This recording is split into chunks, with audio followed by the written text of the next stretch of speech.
Hi and welcome to another edition of Four Wheels Good. Later in the programme we'll be talking classic cars with expert and author John Stanley.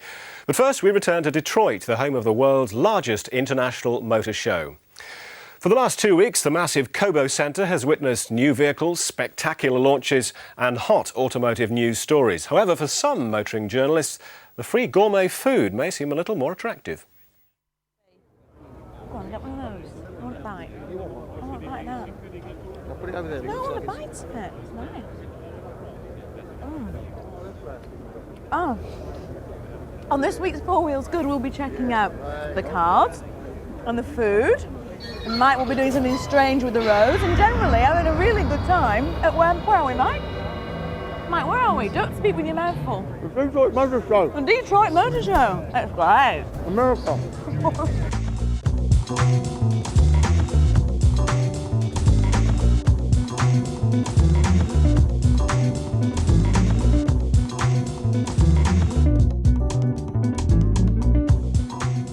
Just to prove that this is really an international motor show, we have a Mexican and a Geordie that went to Sweden to produce an amazing looking car that was launched here in Detroit. How's all this come about? You made a rash promise, didn't you, last year? I did. I came here a year ago and I stood here. I was pushed to the front and they said, introduce the 850R to the Americans. I said, well, it's all about performance and handling and things. The design really isn't much changed, but I had 20 minutes to talk about it. So I quickly finished off that and I had plenty of time left. And I started talking about maybe the future and what we could do and what we will do. And I started to make some rash promises about cars for Volvo's future. So we had to come back with something this year. I promised I'd be back and here we are. And you've got quite a few to show as well. Absolutely. So what happened next? You both live away from home. You're based in Gothenburg. You went back to the pubs of Gothenburg, did you? Sat there, had a few beers. Yeah. Do you actually do that though? Do you go out and do you talk to people and do you ask them what kind of things they want in a car in the pub in Gothenburg? Not just, certainly Gothenburg, but wherever we go, we want to find out where are the nightclubs, the places, meet people, the locals, and find their tastes. That's definite. We do that. We need it. Yeah, we like to get in touch with our customers for the future, of course. Yes, and we find them all over the place, and they're always very interested in what we do, and then we're able to ask them their opinions, and it's very important. We're lucky enough to travel the world on a regular basis, so we do tend to meet an awful lot of people. In the past, you've not been known for sort of fantastic design. It's been more the kind of IKEA flat pack, really, hasn't it, than the... But this time you really have produced something quite stunning. Was it hard work to get the people at Volvo to move away from that traditional line? Because the whole line of the vehicle now is totally different, isn't it? Well, it is in some models, and it wasn't difficult to persuade people that there was time for something different. But you see, we've been very good at producing cars that people need at some time in their lives, especially when they have a family. And the Volvo estate cars have been really the real family car, and they have very upright sides and a vertical rear door and a very flat roof, and in fact it's really a box. But what's better than a box for carrying everything you need? Now, in a car such as this coupe or the convertible here, it's not a car you need, it's a car you want, something to desire. And you don't need to use the same design language as we do on the more boxy type or the family car, for a car that people will use maybe before they have a family or maybe after the family is left. But of course we do design our coupes and cabriolets to make sure that 4 adults can fit in, so you can have one when you've still got a family. You really have paid great attention to detail on this, Jose, haven't you? The interior on this car is quite stunning. Has that been your department? Yes, that's right. It's paramount. As you know, today people spend a lot longer in their cars. There's no doubt about that. And we want them to feel just like in your lounge or favorite room in your house. And a car like this, it must be just top suit, if I put it that way, or top dress. People must feel just good to be there. Can you tell me about this amazing sound system as well that's in there? Yes, part of this, the concept on this car is all about joy of life. And we found through marketing studies, music is very important in cars of this type. So we felt, let's put the best system that we can install. We have 14 speakers in this car, 2 of which are actually positioned in the rear seat, behind your back. So you don't just hear the sound, you feel the music. It's fantastic, yes. all goes to make a very sexy package, which is something that Volvo aren't, a word you don't use with them. Safety is a word that you would use. Have you forgone safety, or is that still paramount? No, absolutely not. It's absolutely, yes, you're right. It's paramount to Volvo. I mean, I've lived in Sweden, or worked in Sweden for about 5 years now, and I've got to know the people very well. And quite frankly, because they care so much about other people and their environment, of course, they're a very caring society. It would have been totally impossible for a Swedish company, especially Volvo, to produce an inherently unsafe product. It's just not natural. So this caring attitude of Sweden has come through in the products for many years now, and safety is the way it's been shown. Okay, one last question for you. Mike Rutherford has asked me to ask, how on earth did you get the sexiest woman in the world to appear in your video? And he said that had something to do with you.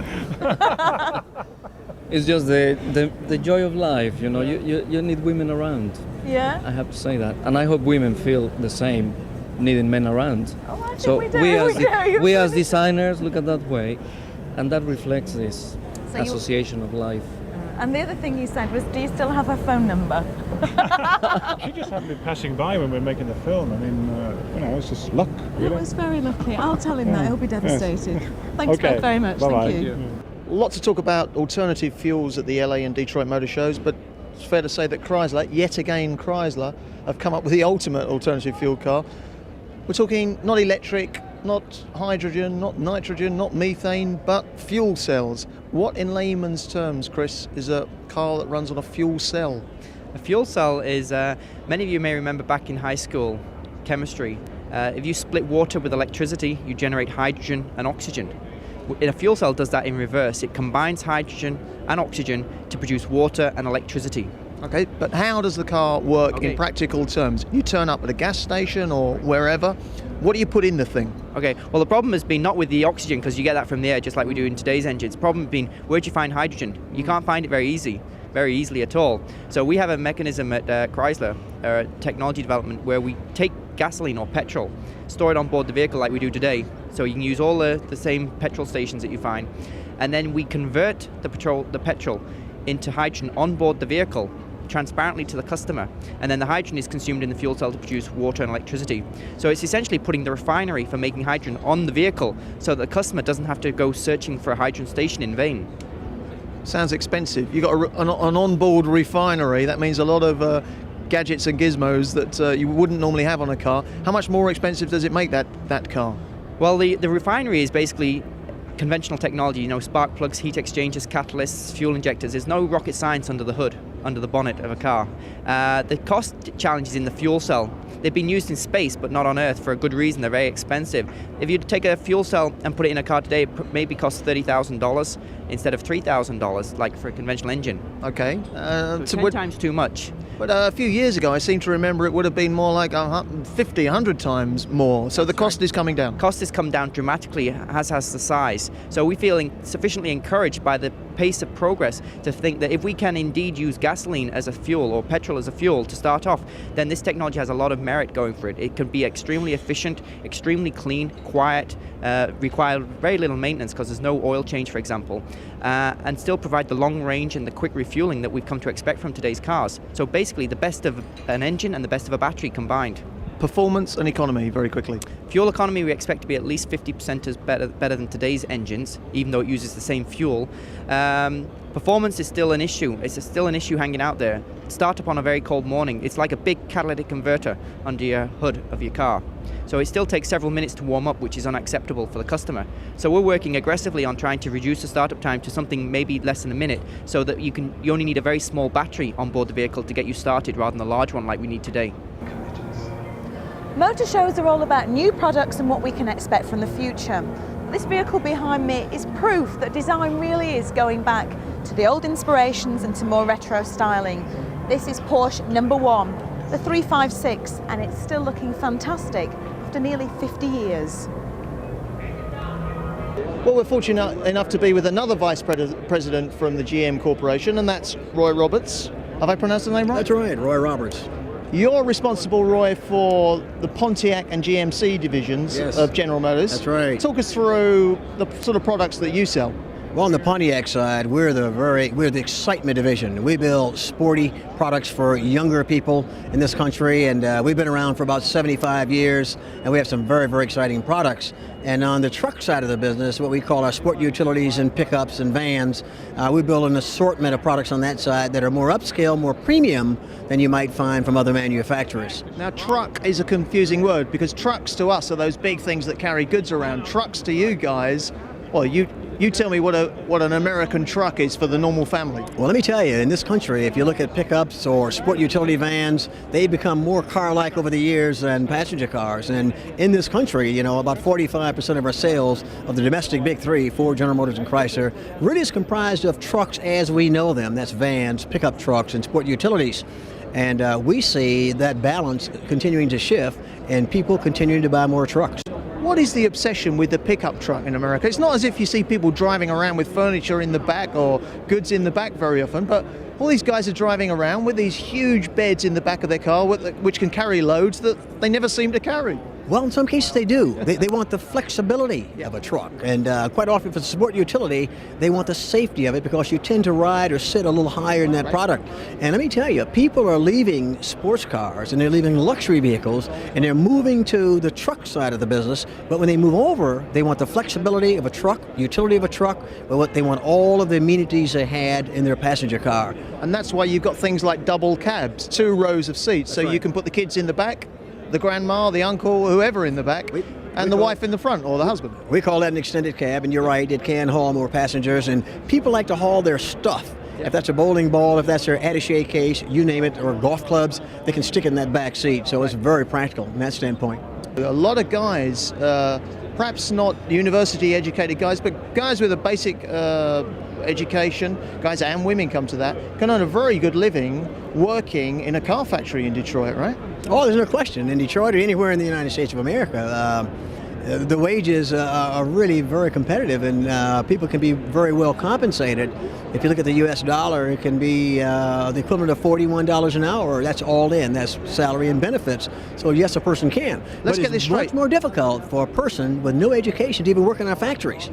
Because the skill level is much improved, and we're looking for knowledge workers, not strong backs. We don't need backs anymore. Right. We need strong minds. So the ball game is really changing in that regard. Right. I mean, car makers are not metal benders anymore. It's a bit more scientific than that. It's much more sophisticated. It's much more technology driven in every facet of our business, from design, development, manufacturing, marketing, sales, service, distribution, every piece of it. That figure is just sinking in. $41 an hour. That's what you can earn for working in a car factory. That's total. That's salary and all your benefits, all-in cost, as we refer to it, can be about $41 an hour. I'm just kind of working that back for pounds. That's 25, 30 pounds an hour. That's about right. Have you got an application form on you? That's more than I earn now. Well, it's more than I'm earning at this moment. Yeah, but we don't know if you're qualified. Yes, well, somehow I think that Mike's qualifications as an international freeloader don't exactly put him in good stead as a high-tech auto engineer. But seriously, it is interesting how Detroit car workers are paid so well as against many UK counterparts and seem to have better job security. If, for example, you're a worker at Ford Halewood under threat of redundancy, you're probably wondering exactly what's gone wrong. Right, well, a quick break now and then a look at the American Plymouth brand, and we'll drive the new Chrysler People Mover that's about to be launched here in the UK, the Voyager.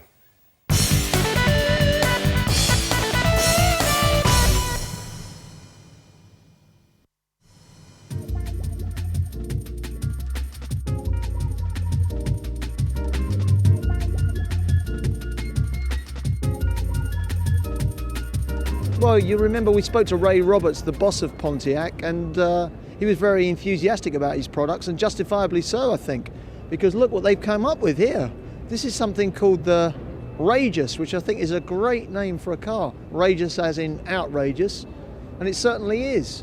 And it's a concept that Pontiac have unveiled. That's the good news. The bad news is this car was so popular here at the Detroit show that everybody grabbed the press material and the pictures and the information.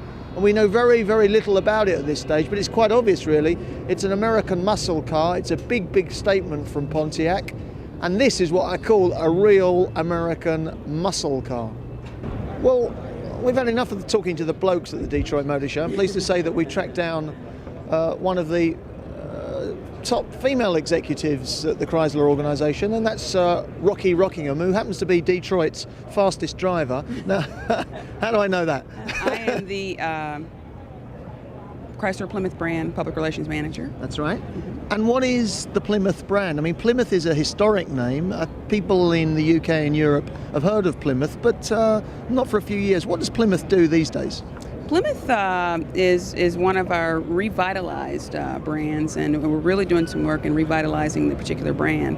Of course, our latest entry is the Plymouth Prowler, which is the icon for the Plymouth brand. It's a clever brand. It's fun. It's for entry level consumers, and we really try to cater to those people who are just coming into the market looking for a nice, fun vehicle. I mean, the Prowler, you must be so proud to have that car in your model lineup. I mean, for those that don't know, and I think most of you do, the Prowler, of course, is the legalized hot rod for the road, if you like, isn't it? What sort of reaction is that having with the American public, that car? From what we've seen so far, we think that the reception's been great. We think it's a great product, and the consumers seem to be receiving it very well. And potentially, of course, that car is available for people in the UK. I mean, perhaps not in right-hand drive, but like the Viper, in small numbers, it's available. And it'll be low production, just like the Viper, so we'll see what the future holds. And is this true, this rumour I've heard, that you are Detroit's fastest female driver, and that the police are well aware of your speeding?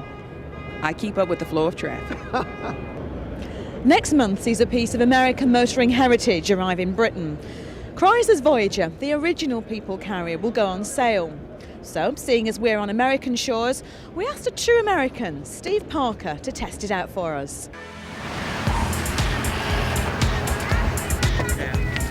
This is the Griffith Observatory in the hills over Hollywood.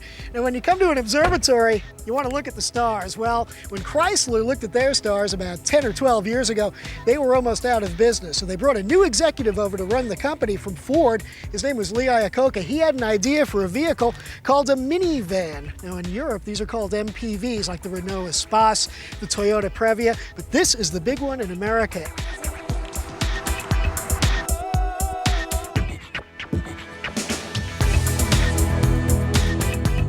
Nobody's ever been accused of falling in love with a minivan. They're not very sexy, they're fairly boring, but they do their job well. The Chrysler does it as well as just about any vehicle in the world. I can't imagine anyone 20 or 30 or 50 years from now collecting these and restoring them to show at the Concorde. It's a good thing this Chrysler minivan has analog brakes, because I did not want to end up in downtown Los Angeles. Now, why is this minivan so popular? They sell 500,000 of them a year in America. One of the main reasons is not just this sliding door. A lot of minivans have sliding doors, but follow me. Let me show you something very special about this Chrysler. You come through the back, and there is, voila, another sliding door on the other side. It makes it so easy to get in and out of the vehicle, load the kids, load the groceries. If you need extra room in the back, all the seats in the back are easily removed. They're a little bit heavier than I would like, and they go in a little bit more difficultly than they come out, but they're easy to get out. Now take a look at the dashboard. There's a couple of extra special gadgets up here we want to show you. First, right here, there's a power outlet for your cell phone or your laptop computer. We used to call it a cigarette lighter, but those are politically incorrect these days in the United States. You have separate controls for the heat and the air conditioner for the driver's side and the passenger side. This feature has saved several marriages that I know of. And finally, the radio. It has a control for quadraphonic sound. If you remember quadraphonic from the 70s, well, that never took off, but Chrysler bought about 5 million of these radios. Literally, it's in all their cars and trucks.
Now, like any vehicle, even the Chrysler minivan is not perfect. It's had its problems, let's be honest about that. When it came out in America about a year ago, there were some problems with the analog brake system and with the door latches, but those problems have been fixed, and they should not be a problem at all on the British model when it comes out. Now, the price of a minivan, a Chrysler minivan, is anywhere from about $18,000 to $32,000, or about 12 to 20,000 pounds. Whether you're in Beverly Hills or even in Wilmslow, you won't get a lot of high-speed performance from the Chrysler minivan, but you'll get great fuel mileage performance. In fact, 25 miles per gallon, which is very impressive for a vehicle of this size and weight. And that size and weight helps in security and safety. You've got airbags right here for the driver, and there's one on the passenger side as well. The anti-lock brakes, all-wheel drive is available. And as far as security goes, you sit way up high. You get a great view of the road around you. And comfort and luxury, well, this is as comfortable as any limousine I've ever been in. And a lot of these attributes sound like they may be very attractive to women, to the females in the audience, and there's a reason for that. Women in America are responsible for making 80% of the car purchase decisions. I think it's the same way in England, but you just haven't admitted it as yet.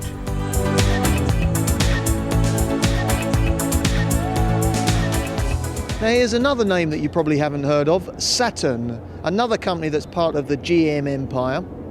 And what is Saturn? Well, we talked earlier about Plymouth, which is one of the smaller divisions of Chrysler. Saturn is a very, very small part of that great big General Motors organization. And what is Saturn about? Well, Saturn is a mark that recognized a few years ago that the Japanese were having it all their own way. And what they thought they'd do is do things as the Japanese do it.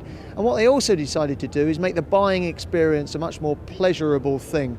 What they decided was to concentrate less on product, more on people. So it's more of a family atmosphere. The customer comes first. The customer means everything. They have more people in their advertisements for these cars than they do cars, whether those people be the customers, whether they be the workers on the production line. And it's nice to see a company focusing on customers. But if they can do it with Saturn, why can't they do it with other companies in the GM organisation? Most significantly, of course, for us, Vauxhall in the UK. And while we're on the subject of Saturn, what do you think of this? This is an interesting little estate car that they've just launched. And it's called the SW2. It's a pretty little car, and wait for it, it's built here in the US, and they're about to start right-hand drive production. They say at this stage that those right-hand drive cars are going to Japan, which is, as many of you might already know, a right-hand drive country, but it seems to me if they can export right-hand drive cars to Japan, they can also export those very same cars to the UK. Just when you think you've seen some pretty impressive launches in one day, you realise it's time for the Dodge press conference. Now, if past years are anything to go by, it should be amazing. They've leapfrogged a Voyager one year. They drove a Cherokee through a plate glass window, and they dropped a Dodge truck from the roof of this place, would you believe? So who knows what to expect? And it doesn't seem that it's just me that thinks it's going to be a spectacle worth witnessing, because I just had a wander around this place and there is absolutely nobody anywhere. Every man and his dog is out there in the audience waiting to see what's going to happen. The amazing four-room set featured a multimedia and live-action mini-play, with Chrysler boss Bob Lutz playing himself and various superstars calling in to talk motors. But where would the new Durango appear? Soon all was revealed to a thundershake and a fanfare.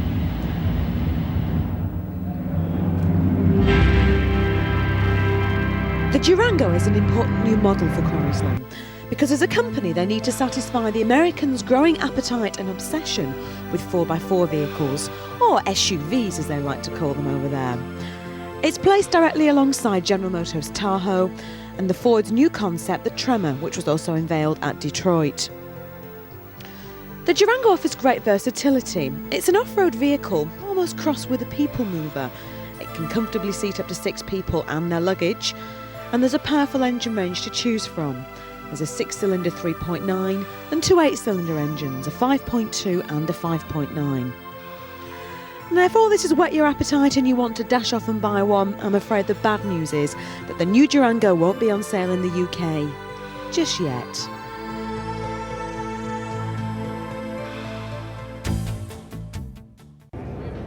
Sorry to give you such a depressing statistic, but you know how most kids die?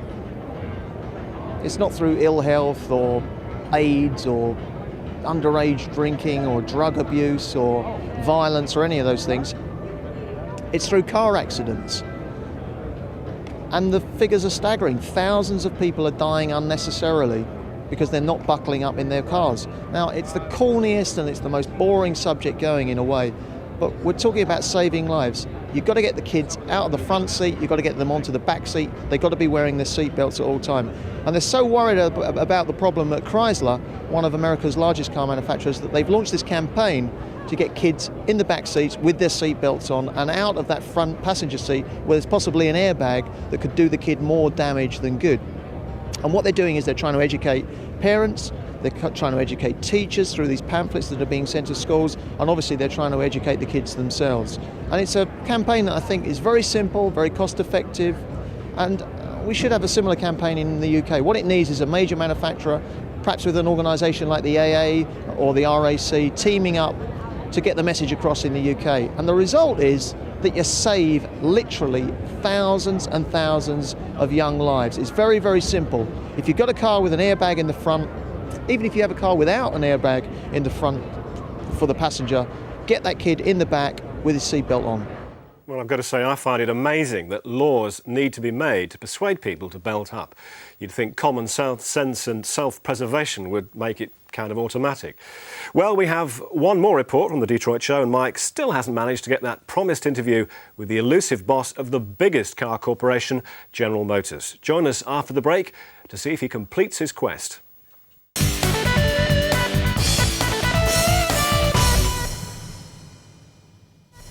Hi, welcome back. Well, we've looked at Detroit's latest offerings in the way of fascinating concepts, huge gas guzzlers and muscle cars. But what of sensible family cars that are also kind to the environment? Well, Mike Rutherford has found a Honda which might just be the ticket. Well, this is interesting. Yet another electric vehicle, but this one is particularly significant because it is on sale, at least in California. Not here in Detroit, but you can buy it on the West Coast. Although you can't buy it, actually, come to think of it. You can lease it. You can walk into a showroom, you don't need a deposit. They check out your credentials, you need to sign on the dotted line, and you can run this car. You can't buy it, but you can lease it, effectively a long-term rental period of several years, and it will only cost you something of the order of £10 a day to run this vehicle. And what you get in return is a car that costs about, well, pennies to run, really. You just plug the thing into the mains. There's no complicated charging system. You just need an ordinary plug, an ordinary power supply, which means that you can drive the thing quite a long distance to work and maybe plug that vehicle in while you're at the office or the factory or wherever for the day. And the interesting thing about this car is that although it's revolutionary, although it's got lots of features that the GM EV, the EV1, the electric vehicle 1 has, this looks more like a mainstream, ordinary, typical Honda. It's got a revolutionary battery pack. They promise that it has all the advantages of a conventional electric car, and at the same time all the advantages of a normal petrol-driven car. So it's the best compromise, they say. Time will tell. As far as I'm concerned, new technology, gadgetry, gizmos, bells and whistles, the more there is in a car, the more there is to go wrong. But this is a kind of different story. This is a system called OnStar, available in America, and it's a system that does all sorts of things. Imagine you have a crash, nightmare of nightmares. You're in a big shunt, your airbag goes off, hopefully you're safe in the car, but you might need medical treatment.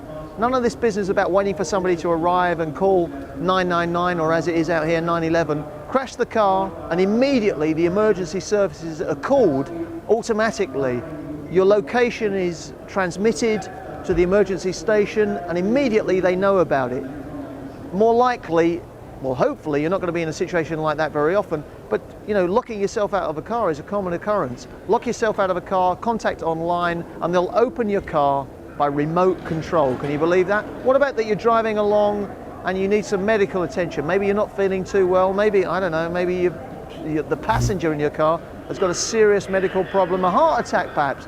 You can immediately hit a few buttons on the dashboard and the car will tell you within seconds your closest hospital or emergency centre, and what's more, it'll give you directions to that emergency centre so you can drive there straight away. You know, new technology for the sake of new technology is one thing. New technology that brings benefits like this is a completely different story. This is Ed, and I've just met Ed over on the Ford stand, and we were both looking for press packs, and they don't seem to have any at all, which isn't really a good move. Ed, you're actually a designer for Mazda, so what were you doing on the Ford stand? Well, Mazda works very closely with us, or with Ford, and we work very closely with them. Obviously, they have a good portion of our company right now. They own a good stock in us. We like to see what's going on around the building as much as we possibly can. We take very good interest in the overall design, the overall layout of vehicles that are positioned throughout every company here and at this show. Now that's a load of corporate speak. What he really likes to do, I suppose, is to go around and check out what the opposition are up to, because that must be an important part of design work, is it? Yes, it is actually. We're very competitive. We like to believe that we build a very good product, and we like to believe that our product positions itself very competitively with much of the vehicles that are out here. We're quite interested in seeing what the trends are for vehicles that are going to be representing the year 2000 and beyond. You know, we want to be there, just like every one of these companies do. We want very much to make as much impact in the industry as we possibly can over the next 4 or 5 years. We believe that we've done that in the past, and I'm pretty confident that we'll do that in the future as well. Would somebody turn those bloody hoovers off? I'm trying to do a motor show report, and they've got the vacuum cleaners going, just like home. Anyway, Carman, great company, I'm a big fan.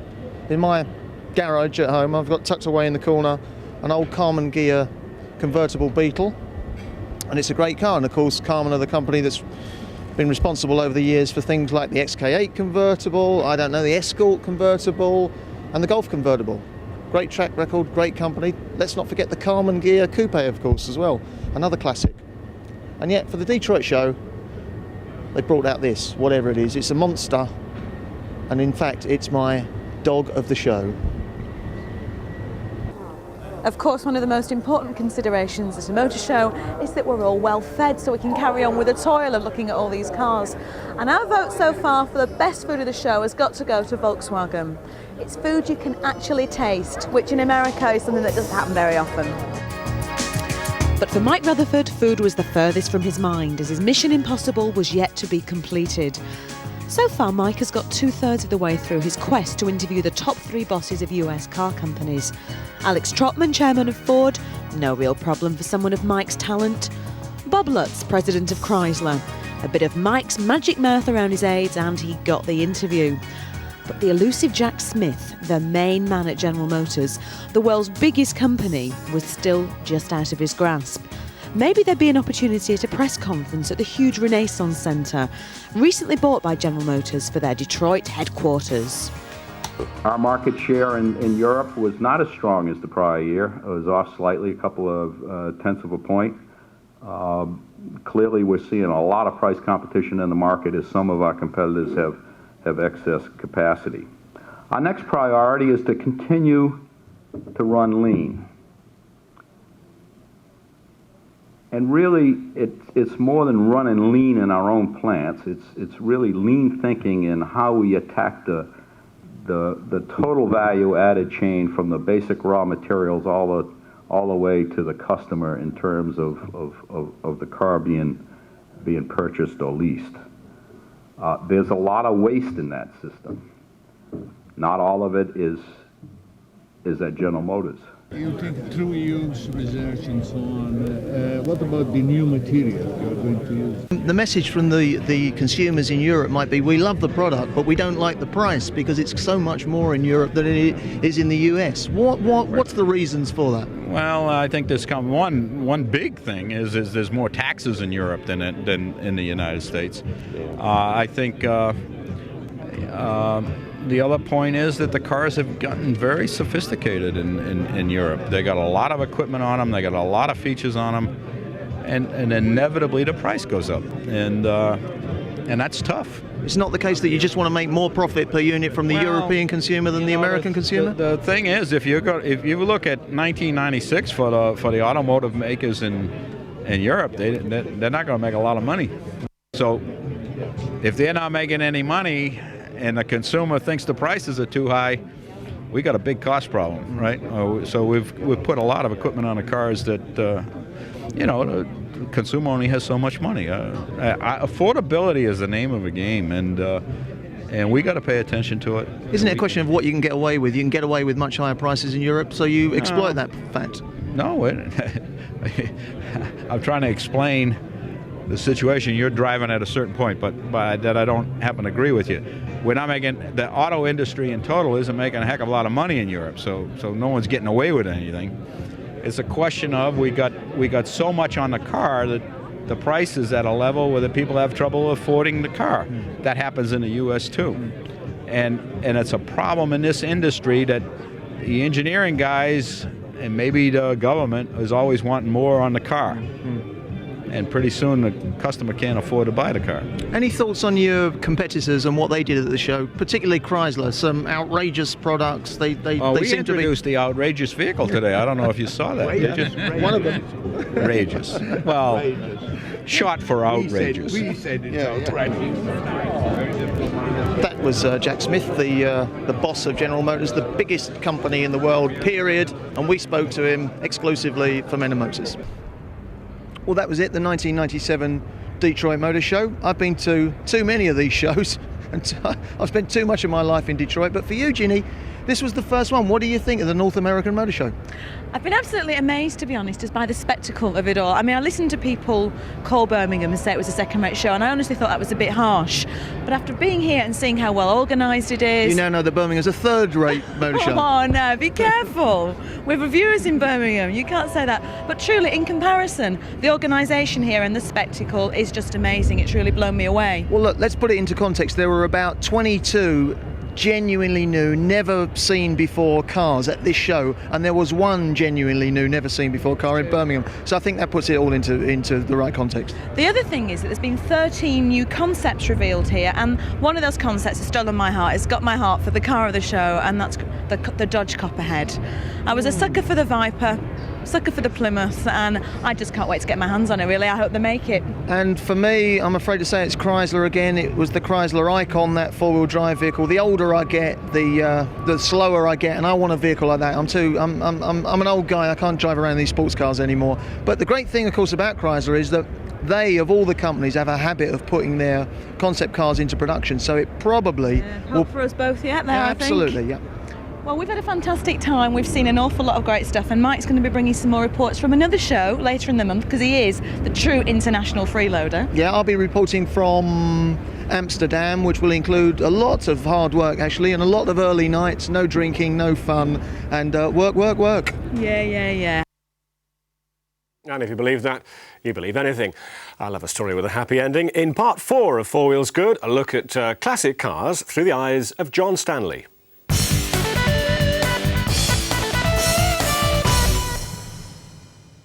Hello again. Now, how would you describe a man like John Stanley? Photographer, motoring journalist, impresario?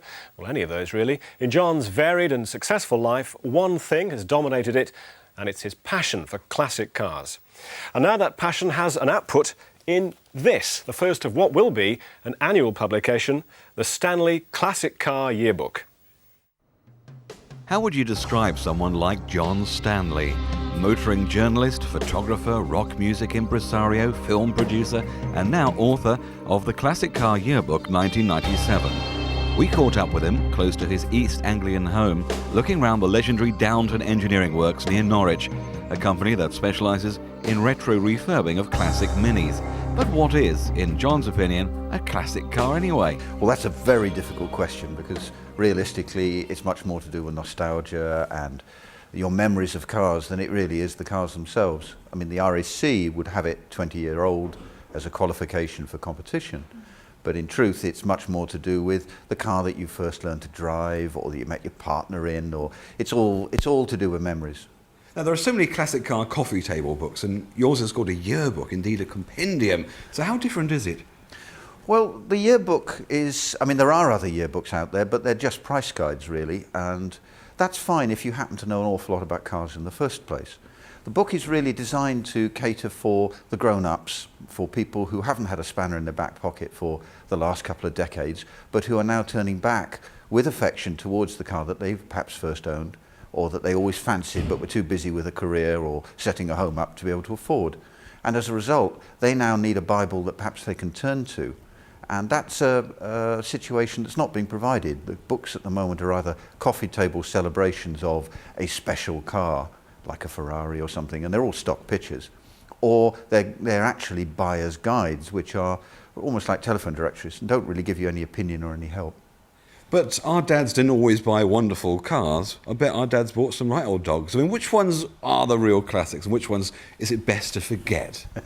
Well, again, it's much more to do with your own memories, because a car, you put up with cars even though they did do things wrong. I mean, a Morris Minor or a Mini, you know, some of those used to smell water and stop on a flick of a finger, but you still cared for them. I think if you look in the price guides and lists, even in your newspaper, the ones that you still see listed mean they are the ones that were cared for, because they wouldn't have bothered to mend them otherwise. Now, talk about your price guide. How did you work this one out? How reliable is it? That was very hard. We thought whether we ought to get involved or not. But really, if we were going to be honourable and provide a Bible as such, the price guides that are in the magazines, which are your only source, are very unreliable. They're very subjective. It depends if a particular car had come up in that year or that month. We found, for instance, there was a DB6 Aston Martin listed in one at £40,000. In a rival magazine for the same month, same year, same condition, was 19,000. Mini Cooper S was 7 in one and 4 in another. There was a Ford listed 2 years before it was even manufactured. If you bought one magazine, you assume that's the Bible. It's not. So we got all the published price for cars 3 years ago, and then we averaged them so that we got the safest price that was conceivable. We've done the same this year. We've then been to the Bank of England and got an adjustment in the value of the pound, because that too has an effect and no one bothers to do that. So they're very realistic figures. And really and truly what it's done is it's provided an opportunity to see the percentage swings. Because we've got the before and the afters, we can then, and have with the computer, evaluated. So you can look down them now and see exactly whether a car is increasing or decreasing, and it's very revealing. You know, you would expect it to be the kind of grand cars, the Porsches and the kind of poster cars. And in fact, that's not the case. An Audi Quattro, which was a very sophisticated and much admired classic car, has lost 32% in 3 years, whereas say a Ford Popular 100E, which was a very basic car, has gone up 75%. An Austin 1800, which was a very mundane car, has gone up 58.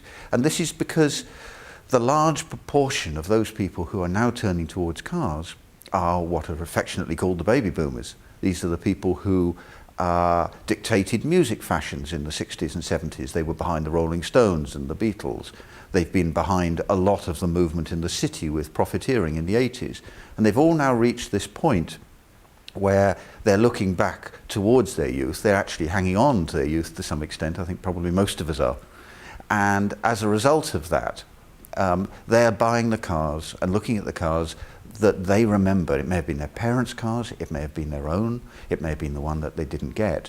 But these are the cars that are moving, not the exotica which the magazines tend to use in order to attract advertising. John, you live here in the Norfolk area. Where have we found you today then, around Downton Engineering? What are they actually doing in this place? Well, I came initially to them to take a look at what they've been doing with the Mini. The Mini is, as we know, one of the kind of the classics of this century. And when you do fancy a Mini, and many people do, and particularly Cooper S's, there are lots of inherent dangers with them. You know, they were always cars that got driven hard. They've taken, apart from restorations, they've taken on the modern day Mini, and for relatively small money, they will retro style so that you have the interior either with the original old pull handles or sliding windows or the wind-up ones. They'll adjust it according to what you want. But it has all the modern engineering and technology, but you can have a Mark I or a Mark II grille on it and all the bits and pieces. And that seemed to be quite a good compromise. In the book, I was not too kind to Morgan, because they look gorgeous, but they actually are very antiquated. Their suspension is 1930s, and it's singularly uncomfortable. And finally, talk about your stars and cars. Are these various photographs you've collected over your years in showbiz and meeting all these celebrities? Well, show business is just another part of my life. I have had for some decades now a lot to do with public figures, I suppose, and it was really quite fun. It was sort of Susanna York and David Frost and Jimmy Savile with his bubble car, and it was just an insight into those periods. Britt Ekland was her and Peter Sellers' flat was sort of his and hers, leather and different colour seats for the men and women, and it was all perfect period stuff from the 60s. And as classic cars is as much to do with period as it is actually to do with the cars, that I think that catching those moments with the show business figures, or there's another chapter in there on the toy cupboard and all to do with kind of modelling and dinkies, and that they were all part of the same mystique of learning about cars. If you couldn't own a GT40, you could build a kit of it. Indeed, and of course classic car kits can also be valuable, but that's another story. Well, time's out for this week, but Ginny Buckley will be here next week with the first of a two-part special where she looks at the appeal of her beloved Dodge Viper. And also next week we'll be joining What Car magazine on one of their group test photo shoots and looking at the viability of converting cars to natural gas for efficiency and economy. Join us then.